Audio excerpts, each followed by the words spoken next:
तिरुरंगाड़ी नामक गांव की मुख्य मस्जिद में अली मुसलियार बैठा हुआ था। उसके आसपास में हाथों में भाले और तलवार आदि लिए हुए सैकड़ों मोपला मुसलमानों का समूह भी विद्यमान था, जिनमें से कुछ के पास बंदूकें भी थी। वे अल्लाहू अकबर की गर्जनाएं कर रहे थे। अली मुसलियार के समीप ही रक्त से सरोवर हुए 3 लोगों के शव पड़े हुए थे। अली मुसलियार बोला, कासिम, तुम उन काफिरों को अब तक लाए कि नहीं? उसी समय कासिम ने अली मुसलियार से कहा, हुजूर, ये देखिए, वे काफिर पकड़कर लाए गए हैं। अली मुसलियार बोला, उनको इधर ले आओ। उसी समय 6 सशस्त्र मुसलमानों के पहरे में 4 हिंदू गृहस्थ अली मुसलियार के सामने लाकर खड़े कर दिए गए। इनमें से पहले गृहस्थ थे मां नंदी, दूसरे माधव नायर, तीसरे राम चेट्टी और चौथे नंदीदत्त। कालीकट में खिलाफत संबंधी सभा में किए गए निश्चय के अनुसार ये चारों हिंदू नेता अरनार तालुका के हिंदुओं से चंदा एकत्रित करते हुए घूम रहे थे। हिंदुओं ने जो धन देना था वह अभी तक प्राप्त हुआ है अथवा नहीं, इस संबंध में पूछताछ करने के लिए हिंदुओं से चंदा एकत्रित करने का दायित्व अपने ऊपर वहन करने वाले इन चारों हिंदू नेताओं को बंदी बनाकर अली मुसलियार के सामने उपस्थित किया गया। वह मां नंदी से बोला, क्या बे तुम्हारे हिंदुओं ने अब तक खिलाफत के लिए कितने पैसे जमा किए हैं?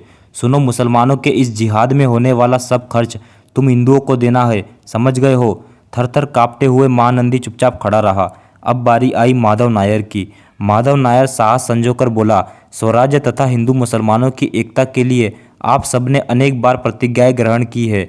साथ ही साथ हिंदुओं ने भी मुसलमानों पर विश्वास रखकर चंदा एकत्रित करना आरंभ किया है। इस विद्रोह के अनेक मुस्लिम नेता हिंदुओं पर अत्याचार किए जाने की भी बातें कहते हैं। इस विद्रोह से पूर्व ही हिंदुओं को मुसलमान बनाने की गुप्त योजनाएं बनाए जाने की भी चर्चा होती है। इस सब बातों को देखकर हिंदू जन इस विद्रोह में सहायता देने में संकोच प्रदर्शित करते हैं, इसमें तो कोई संदेह नहीं है।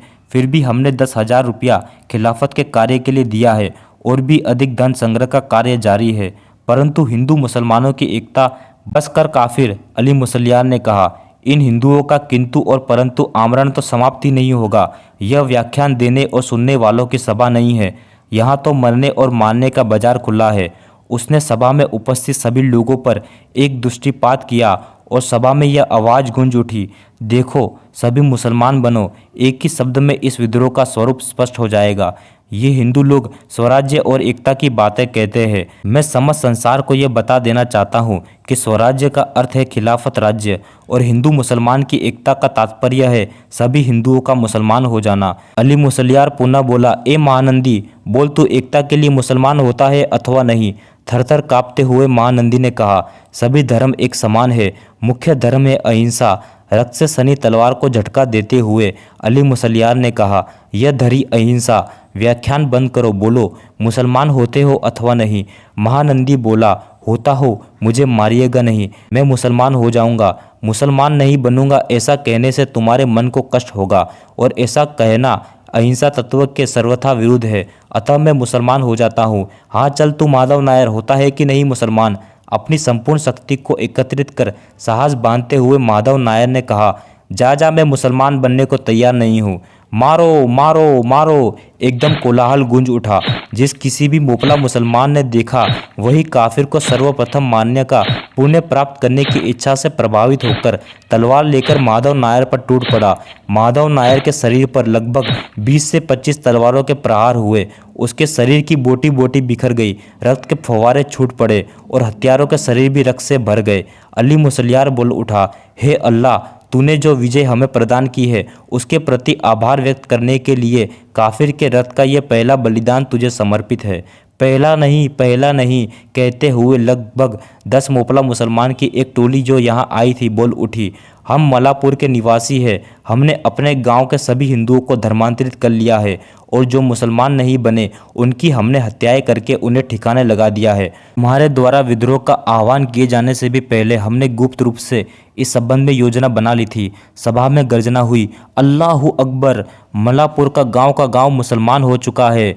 अब मलापुर में काफिरों का समूल सफाया हो गया है और वेगरा में भी और कन्ना में भी यही हाल हुआ है। मौलवी बोला, हे ईमानदारों, तुम 10 दिशा में प्रयाण करो, गांव में जाओ और देखो, वहाँ जितने भी हिंदू मुसलमान बनाए जा सकते हैं उन्हें मुसलमान बनाओ और जो मुसलमान बनने को तैयार न हो तो उन्हें वहीं से जान से मार डालो। मैं यह कठोर आज्ञा प्रसारित कर रहा हूँ, जो कोई भी मूर्ति पूजा करे, कुरान को ना माने तथा मुफलों ने जिसे जिहाद कहा है उसमें सर्वस्व समर्पित न करे, ऐसे 3 महापाप जो भी करे उसे वहीं मार डालो। मलाबार में मुसलमानी राज्य स्थापित हो चुका है। इस राज्य में केवल मुसलमान लोग ही निवास कर सकते हैं। अतः जाओ, काफिरों को धड़ाधड़ मुसलमान बनाओ, नहीं तो उन्हें मार डालो। उनकी संपत्ति तुम्हारी है, उनकी स्त्रियां तुम्हारी है। शाम का समय था, मुसलमानों ने मशालें जलाई और कोई पूर्व दिशा में बढ़ चला तो किसी ने पश्चिम की ओर प्रयाण किया। इन हजारों लोगों के शरीर में मानो शैतान ही प्रविष्ट हो चुका था और वे हिंदुओं का शिकार करने के लिए दौड़ चले थे। जाओ, 10 दिशा में जाओ, मौलवी उन्हें निर्देश दे रहा था। ये थे वे शब्द। एक समय इसी भारत भूमि में बोधि वृक्ष की शीतल छाया तले बुद्धत्व प्राप्त करके गौतम ने अखिल विश्व के प्राणी मात्र के प्रति दया की भावना से द्रवित होकर इन्हीं शब्दों में उच्चारण किया था। जाओ भिक्षुओं, जाओ, 10 दिशाओं में जाओ, अमृतत्व का यह संदेश देकर भय तप्त जीवों को शांति प्रदान करो।